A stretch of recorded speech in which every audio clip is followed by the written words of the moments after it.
Πάμε να δούμε σήμερα ένα πολύ ενδιαφέρον κόλπο. Πώς μπορούμε να ελέγξουμε αν μια τικόμενη ασφάλεια, όπως αυτές εδώ οι δύο που έχω αυτή τη στιγμή πάνω στον πάγκο μου, αν είναι καμένη, χρησιμοποιώντας ένα κινητό. Τυπικά για να ελέγξουμε μια ασφάλεια, χρησιμοποιούμε ένα πολύμετρο. Το φέρνουμε στη θέση του continuity ή της συνέχειας ή αλλιώς το beeper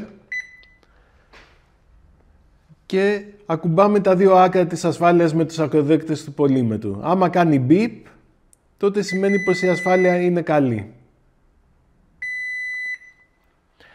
Τι κάνουμε όμως αν δεν έχουμε πολύμετρο στη διάθεσή μας?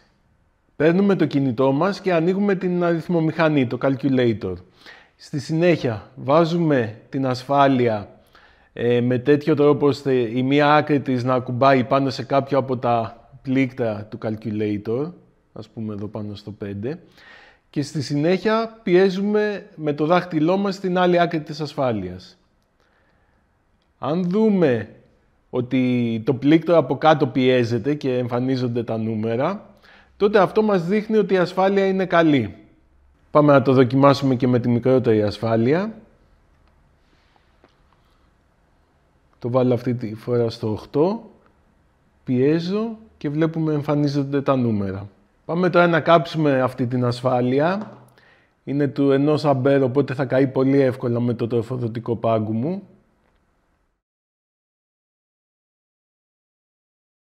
Πάμε να την ελέγξουμε πρώτα με το πολύμετρο. Δεν κάνει τίποτα, οπότε είναι καμένη. Και πάμε τώρα να τη δούμε και με το κινητό.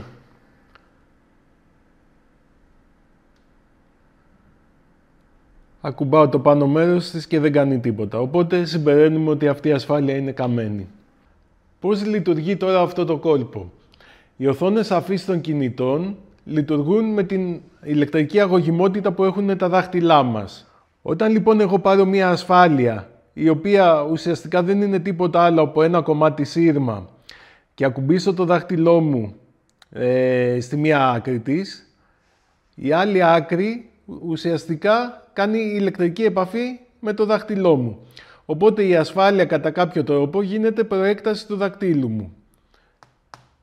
Έτσι λοιπόν μπορούμε με αυτόν τον τρόπο μέσω της ασφάλειας να ενεργοποιούμε την οθόνη αφής. Αν όμως η ασφάλεια είναι καμένη, τότε το σύρμα που έχει μέσα έχει κοπεί και κατά συνέπεια δεν υπάρχει ηλεκτρική επαφή μεταξύ του δακτύλου μου με την άλλη άκρη της ασφάλειας και γι' αυτό η οθόνη αφής δεν ανταποκρίνεται. Αυτά λοιπόν για σήμερα. Ευχαριστώ που παρακολουθήσατε και θα τα πούμε πάλι σύντομα.